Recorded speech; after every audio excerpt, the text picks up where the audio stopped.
In this video, I'm going to show you how you can create this type of map animation video in Canva in just 1 minute. First, open up your Canva, then select video. After that, select landscape video. After opening the video interface, you just need to go to the left side and click on apps. Then here, you just need to search for map video. Click on this map video. Now here you need to choose the plane icon. Right now you have only 3 plane here, so I'll choose this. Now here you can select the country. Select the country where you want to animation of the plane. Then you can also choose add flag fill and also add text. Now just click on create video.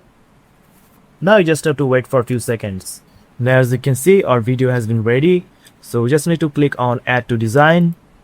After adding to the design, just select the video and expand this. And here if you need to download this, just go to share and you will find the download section. Now you can select the quality here if you want to download HD, or you can also download 4K.